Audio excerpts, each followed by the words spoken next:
Recuerda darle like, suscribirte y activar la campanita. Nuestro oxígeno por Todelar con Carlos Ramírez. Nuestro oxígeno. Continuamos con nuestro oxígeno, la vida en nuestro medio, hoy hablando de educación sexual con el doctor Alejandro Fernández, urólogo y sexólogo. El amor es una magia, una energía. Se alimenta día a día y nos llena de ilusión. Pues doctor Alejandro Fernández, mucho que hablar con este tema de la sexualidad, porque usted nos hablaba de la paternidad responsable, pero se necesita educación sexual. No hay escuelas para padres muchas veces y a veces, digamos, hay paternidad irresponsable.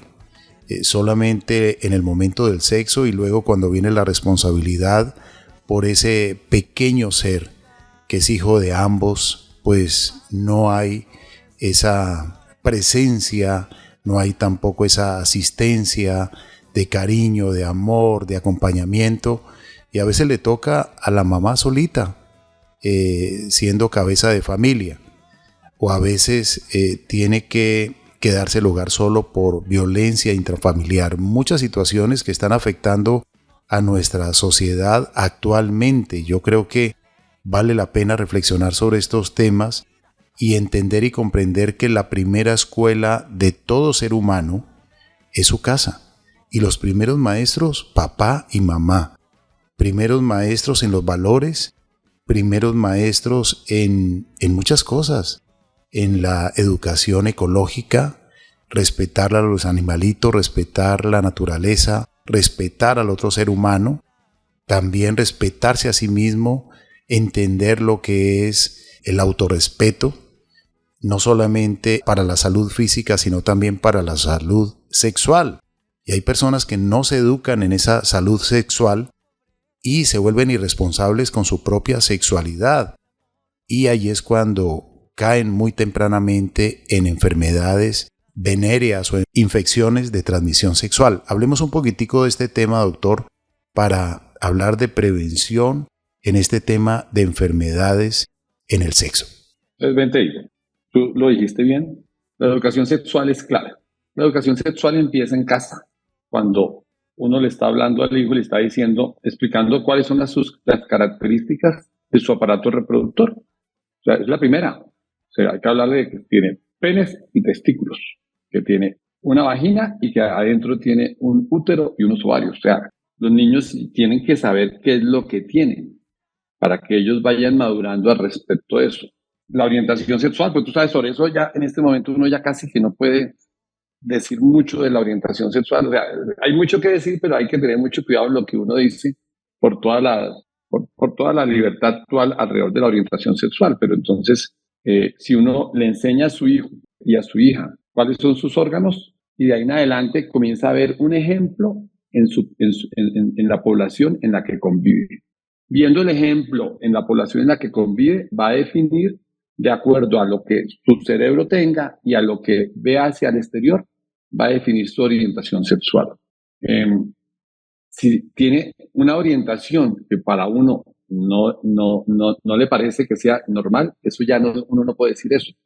Es normal, cada persona va a definir en algún momento su orientación y uno debe ayudarlo a que vaya en un buen camino dentro de su orientación. ¿Eso qué significa?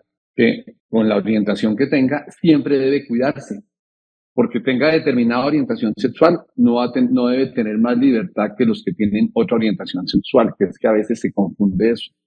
Entonces, si yo tengo determinada orientación sexual, a mí me tienen que dar más libertad. No. Todo el mundo tiene orientación sexual y la libertad se va dando de acuerdo a la medida del conocimiento y a la medida de la madurez. Entonces, uno no debe permitir, debe tratar de intervenir para que el individuo, en el momento en que llegue a su adolescencia y comience a tener actividad sexual, uno debe prevenir mucho en el aspecto de las enfermedades de transmisión sexual, porque las hay todo el tiempo.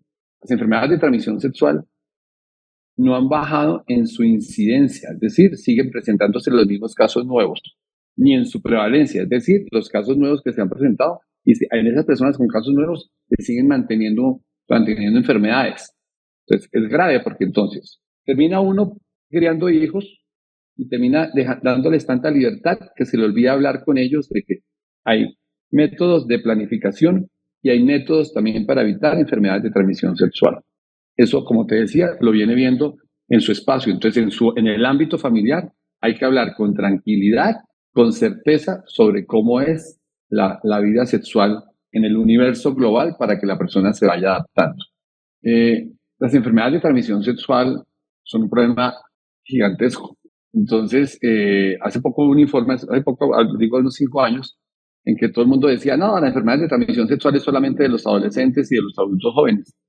Y el golpe tan terrible, cuando hicieron una revisión en Sudamérica, encontraron el aumento tan grande en la incidencia de enfermedades de transmisión sexual en adultos mayores. Estoy hablando de individuos de más de 60 años. Esos no son los mayores, pero hombres mayores de 60 años, sobre todo más hombres que mujeres.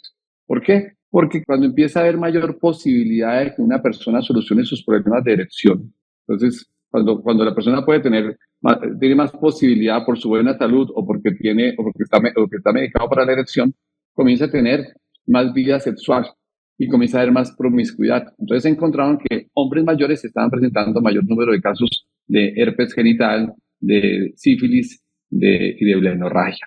Imagínense. Entonces, no es una cuestión solamente de la población joven, es de toda la población. Entonces, hay que incentivar uso de condón o preservativo. Acuérdense de la campaña tan chévere que hubo el ministerio hace unos años, sin condón y pío. Esa vaina impactó, pero fuertemente, en la disminución de las enfermedades de transmisión sexual en el país. La campaña se acabó y en este momento, yo soy urólogo y desde el punto de vista teórico, las pacientes con enfermedades de transmisión sexual debían ser pescados en el primer nivel. Es decir, el médico general debía la gente enferma ir a ese médico general y solucionar los problemas. Es tal la cantidad de pacientes con enfermedades de transmisión sexual que se están esperando a la cita del urólogo hasta 1 semana, 2 semanas en mi ámbito, que es el ámbito privado, para poder tener una consulta de urología por enfermedad de transmisión sexual. O sea, es una gran cantidad de población que está sufriendo de enfermedades de transmisión sexual. Herpes genital, HIV. El HIV no se ha controlado. En este momento hay tratamientos y algunos grupos poblacionales piensan que como hay tratamiento y que como existe una cosa que se llama una terapia, que es la terapia PrEP, que es estar usando medicamentos antirretrovirales, es decir, que sirven para matar el virus, entonces tienen actividad sexual sin ningún tipo de protección, pensando que como estoy tomando esto, entonces son pacientes que usan PrEP, es decir, toman terapia antirretroviral y tienen sexo sin ninguna limitación. La sífilis está otra vez disparada. Yo no veía mi consulta sífilis durante muchos años. En los últimos 5 años veo sífilis y cada vez veo más. Veo sífilis primaria, que son los pacientes que tienen úlceras genitales, que eso es algo casi que estrambótico en el mundo, pero nosotros estamos viendo mucha sífilis primaria. Y nos toca formular medicamentos que ahora son dificilísimos de acceder. Hace 20 años, hacia atrás, el Benzetacil era muy fácil ir a un sitio y conseguir un Benzetacil y que se lo inyectaran. Uno le formula ahora a un paciente Benzetacil formulado y va a un sitio a que se las coloquen, o no consigue la inyección porque hay escasez desde hace unos 3 años, o si lo consigue, es muy difícil que encuentre un sitio donde le apliquen la inyección porque ya lo de las inyecciones se reguló, entonces son muy pocos los sitios que inyectan. Entonces, cada vez hay más casos de enfermedades de transmisión sexual. Entonces, debe haber un trabajo a nivel de todo el mundo. El Ministerio de Salud debe empezar otra vez a trabajar en enfermedades de transmisión sexual, las secretarías de salud, los médicos en su consultorio, los papás en sus casas, las redes sociales, los medios audiovisuales, la radio, la televisión, la prensa. Todo el mundo debería unirse en una campaña grande para tratar otra vez no de erradicar, porque eso no va a suceder nunca, pero sí disminuir los índices de enfermedades de transmisión sexual. Entérese del tema a tratar en cada emisión. Búsquenos en Facebook como Nuestro Oxígeno Oficial. Doctor Alejandro Fernández, quisiera preguntarle también, pues ahorita que estamos en la era de la tecnología, ¿cuáles son esos avances más recientes en el campo de la sexología y la urología que podrían incluso beneficiar a los pacientes al día de hoy? Pues mira, ¿qué es lo más relevante? Lo relevante es que los controles de planificación han mejorado en la parte hormonal en mujeres. O sea, los anticonceptivos hormonales femeninos es una cosa maravillosa, los dispositivos, las barritas, toda la cantidad que hay en mujeres es impresionante el desarrollo tan grande que hay.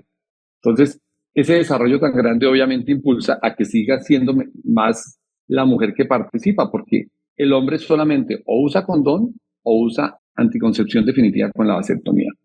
Entonces, desafortunadamente, con los hombres no se ha logrado desarrollar la anticoncepción hormonal masculina. Entonces, hay muchos trabajos, desde hace 30 años se viene hablando de lo mismo. Entonces, fulanos en tal país van desarrollando y se encuentran con que no funcionó en otro país. Porque ¿cuál es el hit? El hit es encontrar un anticonceptivo hormonal masculino que controle en una forma casi que exclusiva la producción de espermatozoides sin que afecte el comportamiento sexual. Y en los hombres no se ha logrado encontrar eso. Entonces, hay muchos estudios. Actualmente hay un estudio que está en fase 3 para lanzar medicamentos, son 5 fases. Las 3 son las más fáciles. Entonces, hay uno que está en fase 3 y si llega a pasar de esta fase 3, entraría a la 4 y 5, que es que toma unos 4 o 5 años, donde de pronto podría salir el anticonceptivo hormonal masculino. La verdad, del punto de vista mío, de lo que yo leo, de lo que trato de revisar, yo veo que eso está todavía muy crudo. ¿Por qué hablo de la anticoncepción hormonal masculina? Porque en redes sociales se está incentivando mucho el consumo de medicamentos hormonales para los hombres. Uno, que para desarrollar masa muscular, que para longevidad, que para rejuvenecer, que para mejorar el desempeño sexual. Todos esos medicamentos tienen riesgos muy altos. Y algunos de esos medicamentos los ofrecen también, que dicen que sirven como anticoncepción. Pues claro, porque es que estos medicamentos hormonales puede que le mejore su desempeño físico, pero le altera la función testicular. Y no solamente le altera la función testicular en la parte hormonal, porque los testículos se van disminuyendo de tamaño, sino que además va a perder fertilidad. Entonces, de repente el individuo comienza a usar medicamentos que en algún momento pueden dejarlo estéril. Y el paciente pensaba que no, que eso me va a afectar un poquito. Entonces, cualquiera de estos medicamentos hormonales que se ofrecen, la gente debe pensarlo 2 veces.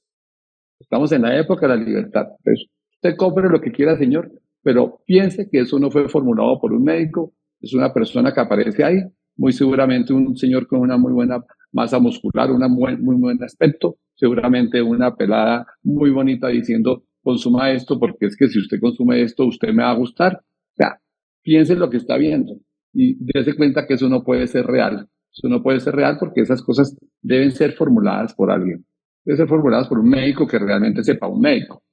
Médico, ya sea un médico general, ya sea un médico urólogo, ya sea un médico sexólogo, ya sea un endocrinólogo. Un médico que esté titulado y no una persona que esté dándole eso. Entonces, todo el mundo debe pensar mucho en lo que le ofrecen en las redes, en el ambiente general, porque en este momento no hay ningún anticonceptivo hormonal masculino. Doctor Alejandro Fernández, me hacía acordar usted ahora que reflexionaba sobre esto, que en una de las canciones del gran Ricardo Arjona dice que el mejor afrodisíaco no son los mariscos, sino el amor, el verdadero amor. Cuando una pareja realmente siente amor, mucho amor, realmente puede vivir una salud sexual, disfrutar su vida sexual satisfactoria y sin riesgos. Al cuidar la salud puede también promoverse relaciones positivas y placenteras. Hablemos un poquitico de ello porque a través de los medios de comunicación, a través de esto que hoy en día está proliferando de engaños, publicidad engañosa, pues creo que trae también sus consecuencias y también usted hablaba de la promiscuidad. Entonces una persona no sabe que existe una pandemia todavía vigente, porque no sé si estoy exagerando, doctor Alejandro Fernández, aquí lo he escuchado con algunos especialistas que dicen que el VIH sigue siendo una pandemia que está afectando a muchas personas en su salud sexual y su salud física, porque luego viene el deterioro del SIDA. O sea, empieza como VIH y luego viene el SIDA. Hablemos un poquitico de esto que es muy importante también hoy tocar en este tema de salud sexual. Pues mira, el amor, el matrimonio Matrimonio es un contrato entre dos personas en el cual se legaliza ante la sociedad una situación de vida de pareja. Antes de seguir, nosotros tenemos en la Sociedad Colombiana de Urología un podcast que se llama UroConnect. Invito a la población a que oiga este podcast, que eso está dirigido a la población, a urólogos y a la población.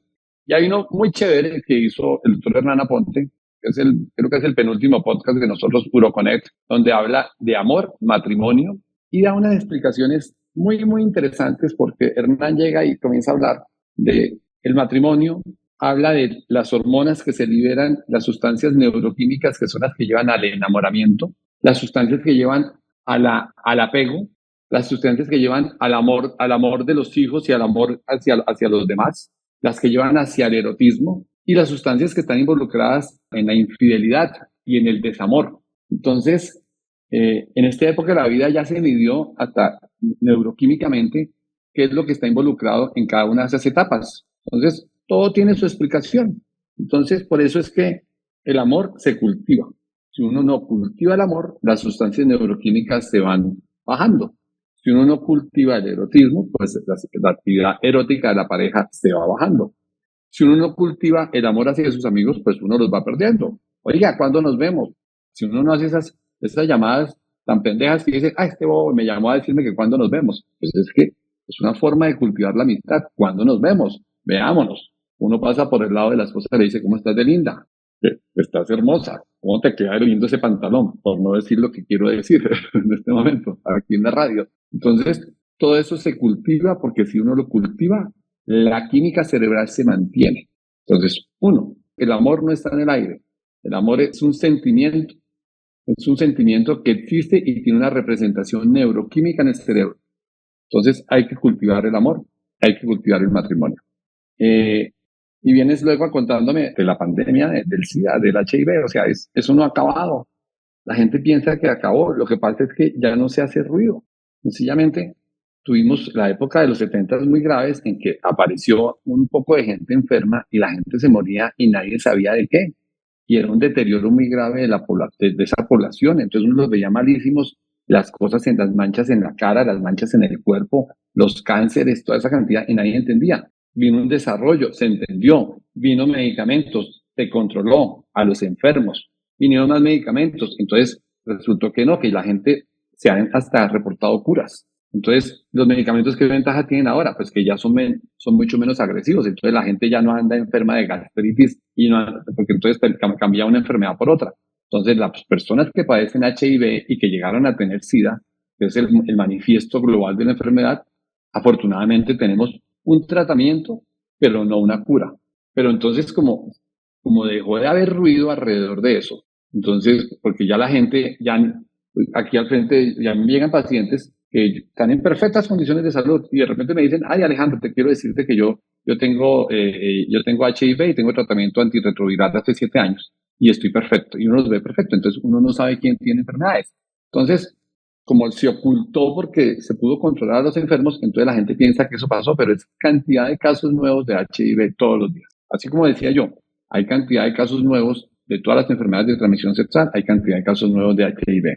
Y antes de que terminemos en el programa, quiero recordarles, vacúnense, hay vacunas, uno tiene que vacunarse. Hay gente antivacunas, listo, el que sea antivacunas, pues no me oiga, pero la gente que no esté en contra de las vacunas, piense que hay vacunas.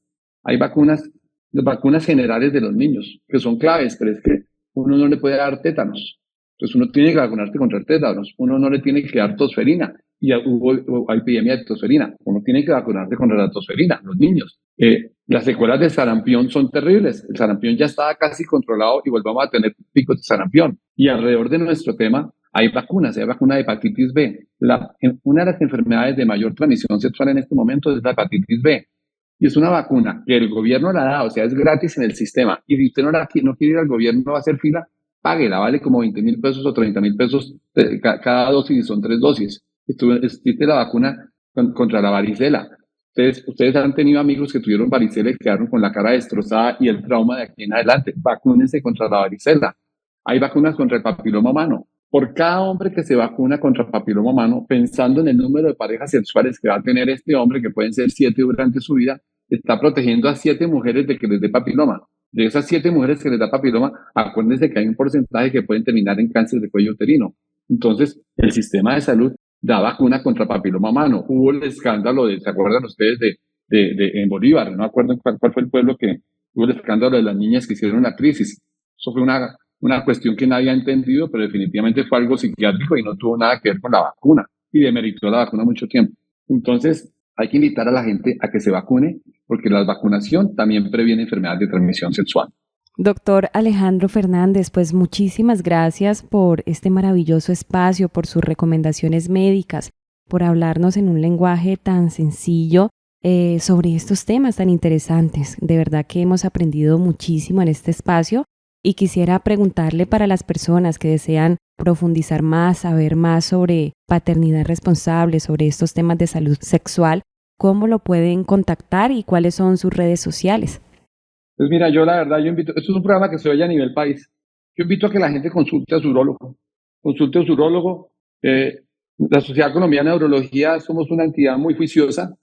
De los 1.000 urólogos registrados en el país, 850 urólogos son miembros de la Sociedad Colombiana de Urología. Nosotros hacemos aproximadamente al año unos 250 eventos educativos. Prácticamente todos los días hay un evento educativo en el país hacia los urólogos del país. Entonces, cualquier urólogo de Popayán, Pasto, Valledupar, Montería, Sincelejo, Riohacha, Arauca, Quibdó, en este momento cualquier urólogo, si ese urólogo es miembro de la Sociedad Colombiana de Urología o sigue a la Sociedad Colombiana de Urología en sus redes y en su página web, y si va a nuestros cursos, que invitamos a todo el mundo a todos los cursos que podamos, estoy seguro que ese urólogo va a ser capaz de resolverle todas las mismas cosas de las que yo estuve hablando ahora.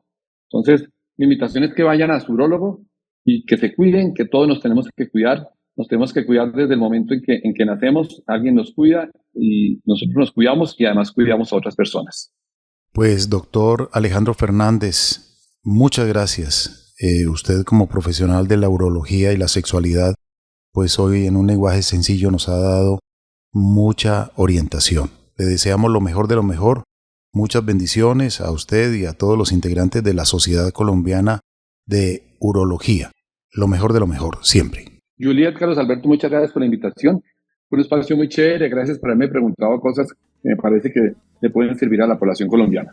Muchas gracias. A nuestros oyentes también les recordamos las redes sociales Facebook e Instagram, Nuestro Oxígeno Oficial, Gaia Tierra Viva, y portales web www.nuestrooxigeno.com y www.caliradio.co. También nos pueden contactar a través del WhatsApp al 316-830-6307 y le invitamos a darle like y suscribirse al canal de YouTube Nuestro Oxígeno Oficial y grupo musical Pa' Vivir Contentos.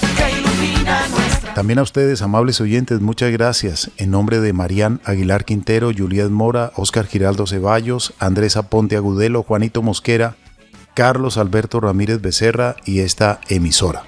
Así como existe la inteligencia emocional, la inteligencia ecológica, también está la sexualidad inteligente. Y la sexualidad inteligente se refiere a la capacidad de abordar la sexualidad de manera consciente, informada y también respetuosa.